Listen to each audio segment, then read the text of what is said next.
Hey, what's going on, everybody? I attempted to put this together yesterday down there in Bolsa Chica. Made about 3 separate individual tapes. Only had to because I used my phone and the phone rang a few times with people trying to get a hold of me, and it shuts down the video. So as I was finishing walking my dogs yesterday, and although I've known this and I have to give this information whenever I get a parking permit for the RV, I have to itemize absolutely everything to identify the RV when it's on the street so I can get the pass. But this is absolutely perfect, and I don't believe there are any accidents whatsoever. So this tape, which is going into my second part of my testimony of my life of whatever happened to me after 1980, high school, and we'll go into it real quick. But the pursuit of happiness, I think this fits for everybody that will be listening to this. Absolutely every single person on the face of the earth at this point, right here and now. And the pursuit of happiness. And let me go into this video. I'll change it, turn it around, and we'll go from there.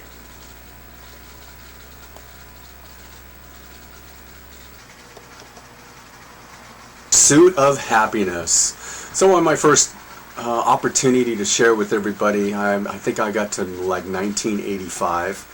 But, you know, over a period of time, you get to be able to think about what you shared and some of the things that you missed. And so I don't want everybody to think, well, I just went off the deep end in 1985 and that was the end of the story.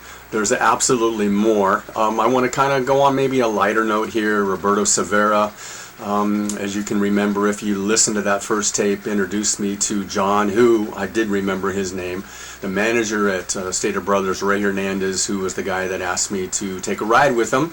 And that changed absolutely everything in my heart and mind. Took a period of time for everything to take hold. And I do remember this one question before I get into 85 and beyond. And then we'll do a tape 3 as well. Is I asked Ray this one question, and it was, you know, because when we are hearing the gospel and it's like Christ went to die for the sins of the world, that's why he gave up his life. Nobody took it from him. He willingly did it so that we, the world, all who call upon his name, as the Father introduces us to his only begotten Son, because it's not our bright idea that we say, I want to just wake up and follow Jesus. That's an act of God. It's salvation is of God. And so with that, it's him introducing us to his only begotten Son. But being born again at that moment in Ray's car was absolutely the greatest impact in my heart and mind, soul, and spirit. I was awakened, and that's what being born again is all about. Not the same experience for everybody, but being introduced to Ray and then Tom over there at the produce department. But before I get to the 85 and beyond, I want to go ahead and touch bases with a few other things. Roberto, you introduced me to John. That door opened up. I met a gentleman, and they came to visit me. My last little video I posted, and that would have been over a week or so ago, and it's Brian and Kevin. Brian, I was introduced to Brian. He was another box boy at Stater Brothers at that time, and his twin brother Kevin, and they came down to the RV. We had lunch together. So we've known each other 40 years now. Kind of gone down some different roads, each of us, obviously, in different lives, but they've always been somewhat involved with me. And the greater part about it is Brian kind of accompanied me down that road from 85 and the darkness and the loneliness and the pursuit of happiness. But on the lighter note, so they came down, we talked and we shared and had lunch together. So it's a beautiful thing. Roberto, that was a friendship that was established because of you, and without knowing it, it was predestined friendship, and all things work together for the good of those who love God, are called according to his purpose. So I need to stand on the promises as well. And let's see, in 1981, I had my first boy.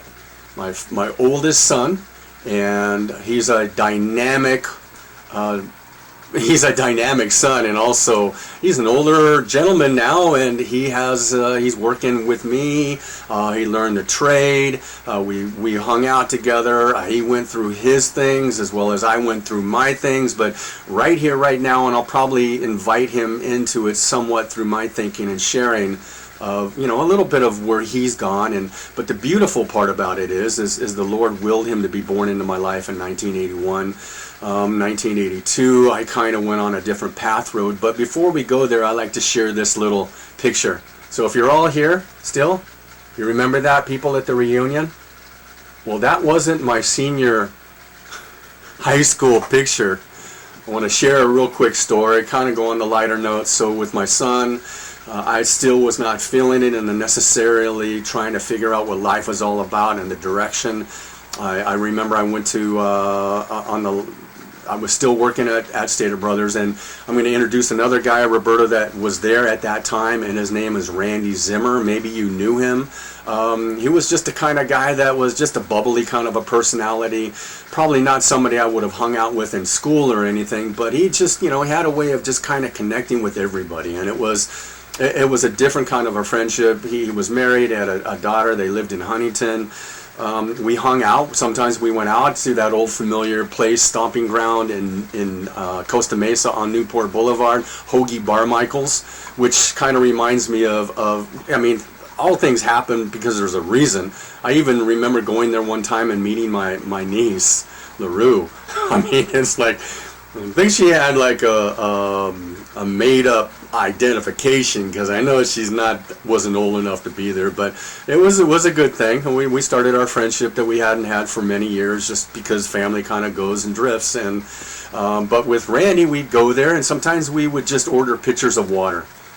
Might not catch the minds of many because you have a different view of me, but there are those times where you think, you're going to do it on your own. I'm all healthy and I'm going to work out and I'm just drinking water. And so he liked to dance, I like to dance. He'd do the swing dance, he'd do the twirl around type of things with the people he would ask, and I was kind of like more the freelancer kind of guy, but became a decent friend. And with that picture I just shared with you, let me hopefully can get this done quick.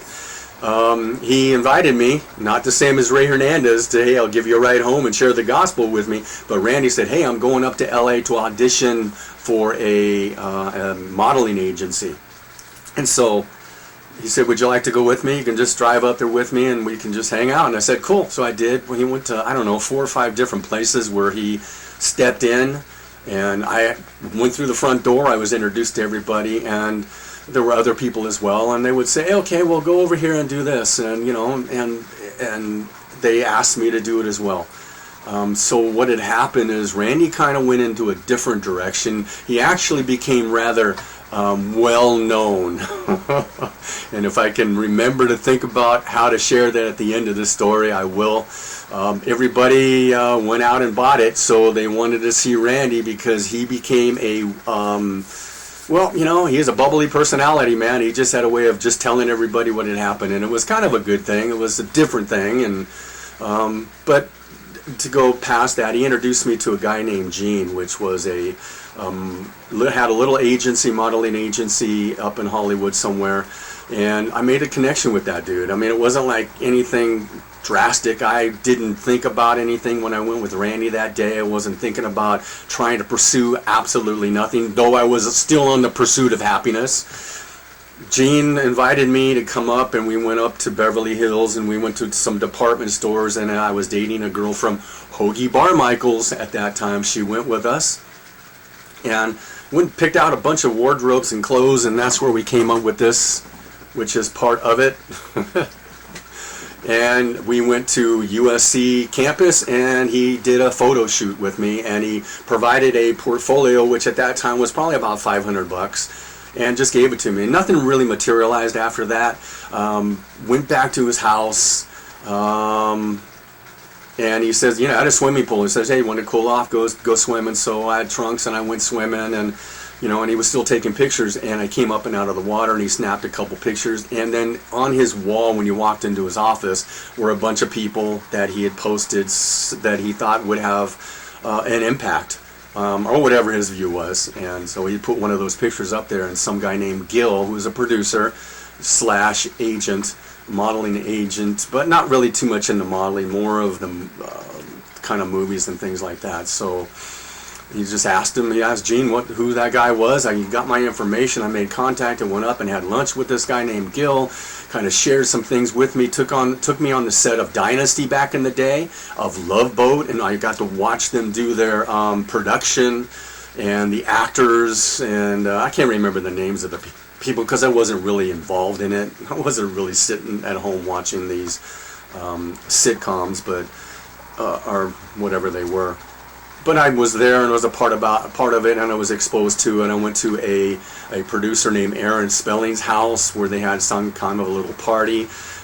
Gil had some parties. I met some people there. They gave me an audition for a commercial. Didn't go too well because I wasn't very well articulate, I guess, to be able to express things in front of cameras, and so it didn't go too well. And I thought, okay, fine, Dandy, that's the way it is. And then just kept being invited up to these parties with Gil, and then I would meet these people, and I would see that these parties were a little different kind of parties than I was ever accustomed to. So it didn't really fit me. I was kind of an open-minded guy, but I still wasn't really going in that, thinking that that's kind of crowd I want to hang out with. And so I was at this time, Brad Elligood, if you're listening to this, and a guy named Conrad, which was a friend of the family of Alan Akana. Conrad had his own little business. He had invited me to come live with him, and he lived right there on Orange Street, PCH. So there was a little house, a little restaurant, a little hamburger place. I think that might still be there. And so I eventually moved in with him, 1983 or something like that, 82, 83. And I lived with him for maybe a year and a half, something like that. And I was still being called up from that area to go. These people up in LA would say, hey, we got a photo shoot for you. Well, it's a 45-minute drive, and I would tell them that, and they say, okay, but they'd always call back and say, well, sorry, we found somebody else, because you got to be there.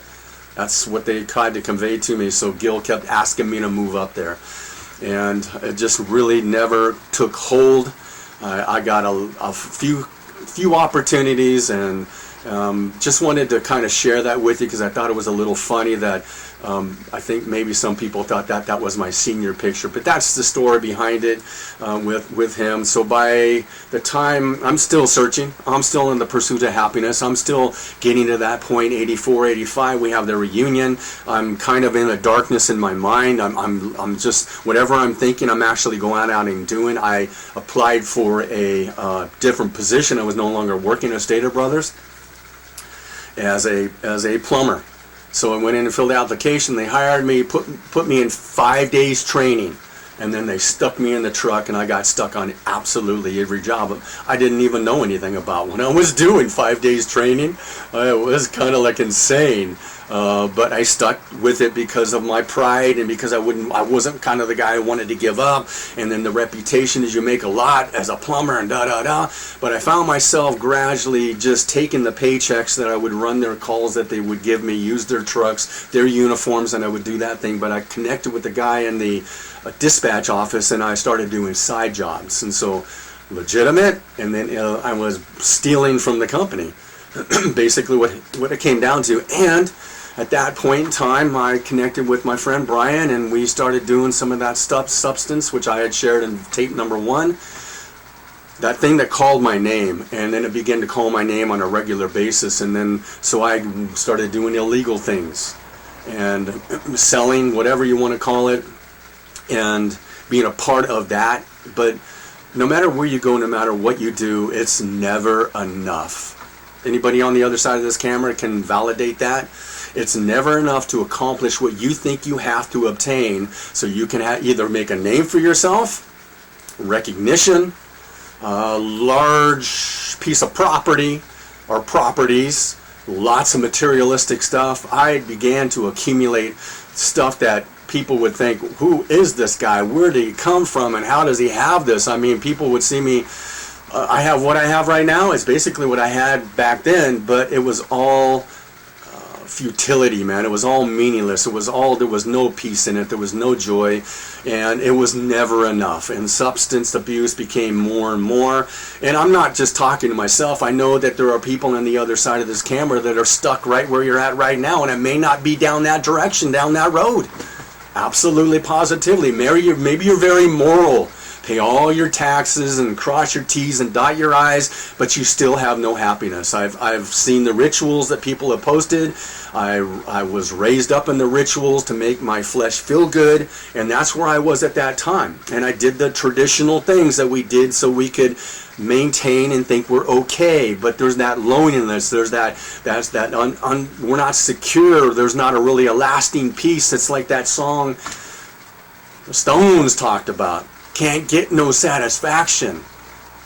So with Ray to that point and going and having 3 jobs. So I had 3 jobs, man. Yeah. Me, myself, and I, all about me. I remember there's a girl from Estancia that used to tell me when I was working, she says, you just drink.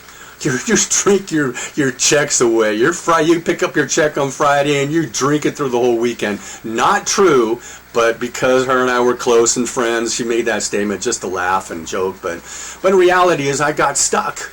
And it was calling my name, and I would do just about anything and everything to make sure that I could get it, make it available to others, and just think that I was going to build myself a kingdom. That's really the opposite of where God wants us to be. 1986, I got baptized. I started feeling this draw on me again, as it was with Ray, because God doesn't let go of us. I let go of him. I went away from him, but he never left me, because that's his promise that he has for me. There's lots of promises I can share with you right here, but it's all inside me now. Back then, it was just like, oh gosh, I'm just feeling this, man. I just think this is my next step. There was nobody there. One other person and an old man in a tub. And it was like I came up and out of that water, everybody. And what I thought happened with Ray and his car when the heavens opened up, I remember sitting in like a grassy area after it was taken care of, and there was these trees and the heavens opened up. And it was like I was not even there. I was physically there, but I was caught up. I didn't have an out-of-body experience or anything like that, at least not to what I'm aware of. But it was such a beautiful experience. It reminded me of what had happened with Ray, and I made that connection. Man, and God was just saying, hey, when the guy asked me, so what does Jesus mean to you before he put me under the water? Because that's really, what is it, meaningless? I'm going to clean the flesh? I'm just going to come up being a cleaner guy? No, I said at that point in 1986, I said, Jesus means everything to me. And I really didn't know what that statement meant. So still in darkness, because God's not letting go of me, and still working 3 jobs, still accumulating an awful lot of stuff, going in darkness, but it's in here. Even though I had done all that, and it was the impact on me, I was still running. I was like Jonah in the Old Testament. I would do anything and everything. This flesh was running. The old nature, which we'll get into in tape 3, was still running the show. I was still thinking with the old way of thinking. And so it kept drawing me away from God, though the born-again one on the inside was drawing me to God. And there was a battle going on in here. And I was just in a dungeon in my mind. And I was heeding to everything that old guy was talking about. Go here, do this, go do this. Hey, let's repackage things, right? I mean, what's the definition of insanity?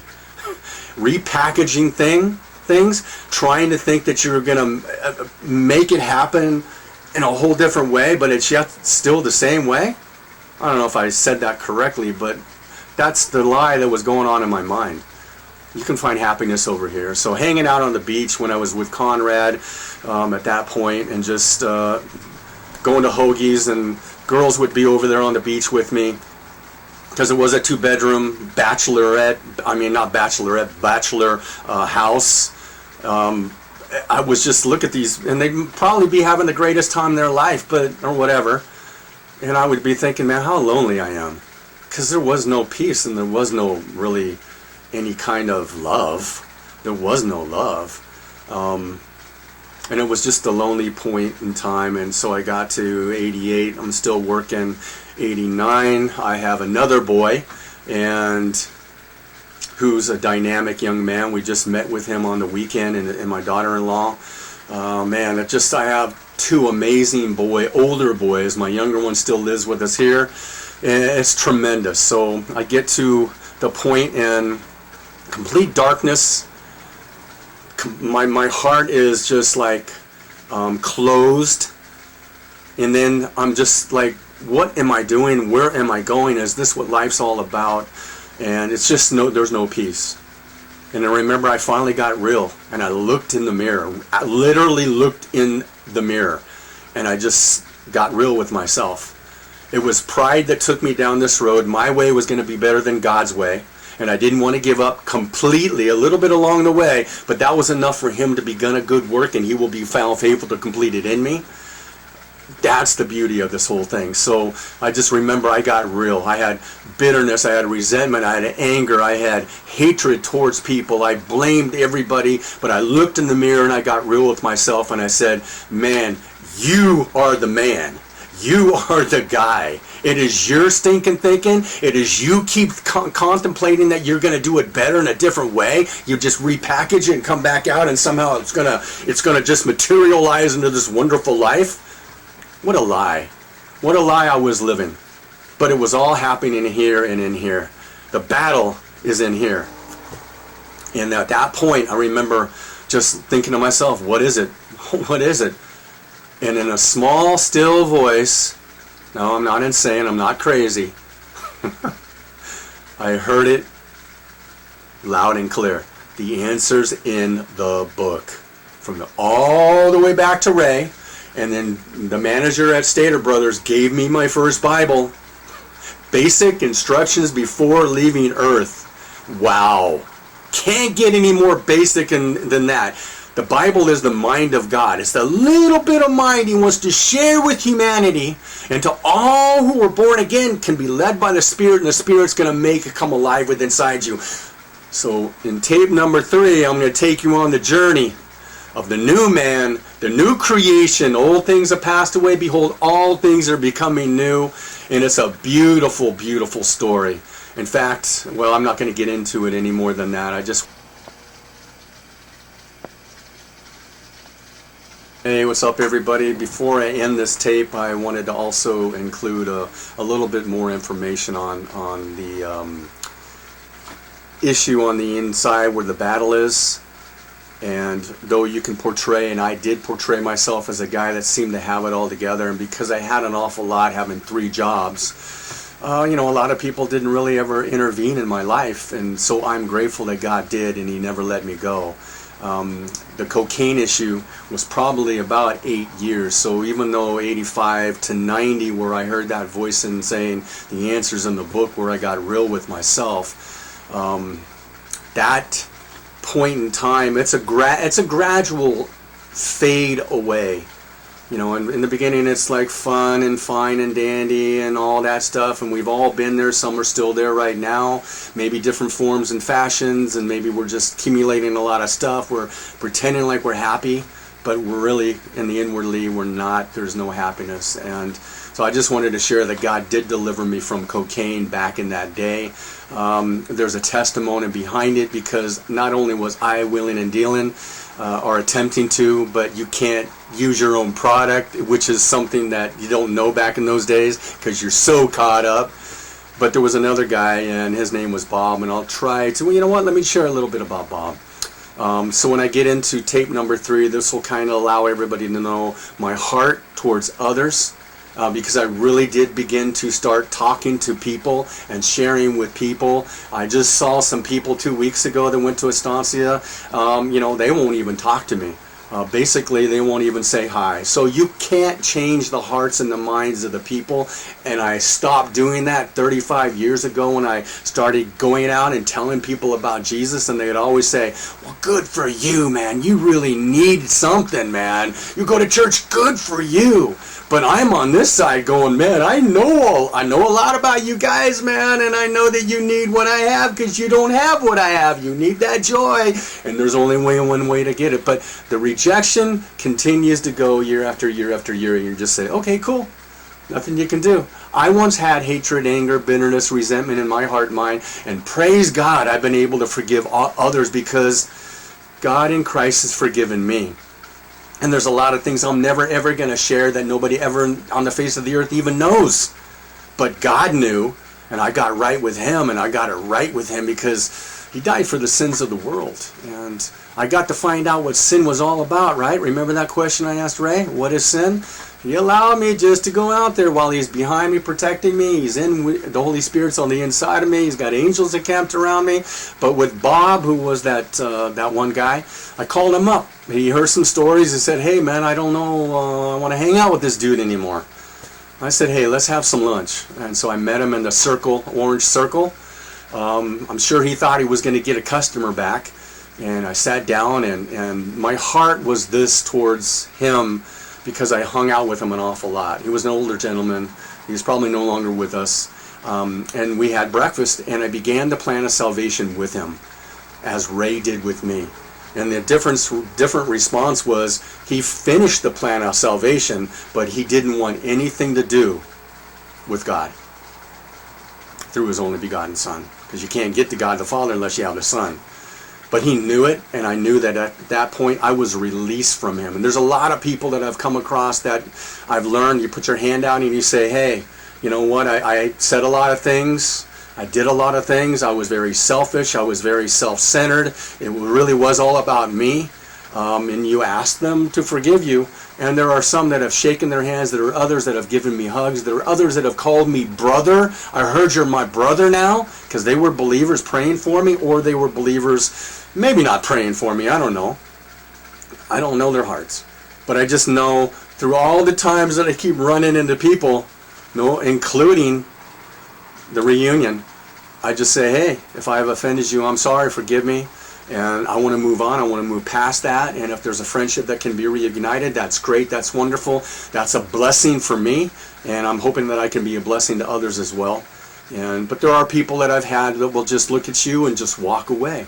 And that's okay, because I did what God asked me to do. I went this way, and I'm expecting Him to go that way. I'm believing He is. But the heart can be hardened and not even receptive as it was with Bob at that lunch.